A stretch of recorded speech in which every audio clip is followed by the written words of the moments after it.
আমার ছোট বোনের সেদিন জাহাঙ্গীরনগর ইউনিভার্সিটিতে এক্সাম ছিল। তো ও পরীক্ষা দিতে যাচ্ছিল আর আমি আব্বু আর আম্মুর সাথে গিয়েছিলাম কাইন্ডা পিকনিক করতে বিকজ সে পরীক্ষা দিবে আর আমরা বসে বসে খাওয়া দাওয়া করব। তো এই তো আমরা বাসা থেকেই সকালবেলা নাস্তা নিয়ে গিয়েছিলাম, তারপরে ওইখান থেকে আবার আব্বু গরম গরম পরোটাও কিনেছিল। আমরা এখানে দাঁড়িয়ে দাঁড়িয়ে নাস্তাটা সেরে নিচ্ছিলাম।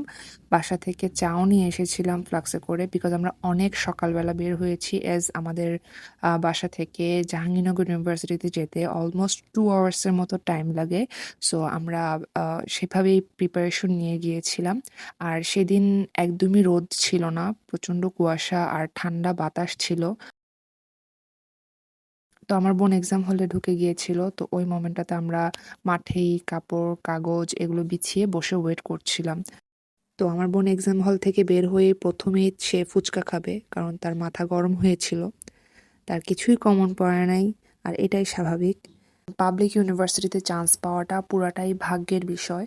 সো যারা ক্যান্ডিডেট আছো তাদেরকে আমি বলব যে জাস্ট আল্লাহর কাছে দোয়া করো আর তুমি তোমার বেস্টটা দিয়ে ট্রাই করো। ভাগ্যে থাকলে অবশ্যই হবে। তো যাই হোক, আমার বোন বের হওয়ার পর আমরা পাশেই স্মৃতিসৌধতে গিয়েছিলাম একটু ঘুরতে।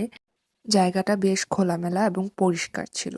সো এই ছিল আমার আজকের মতো ওয়ান ডে ভ্লগ।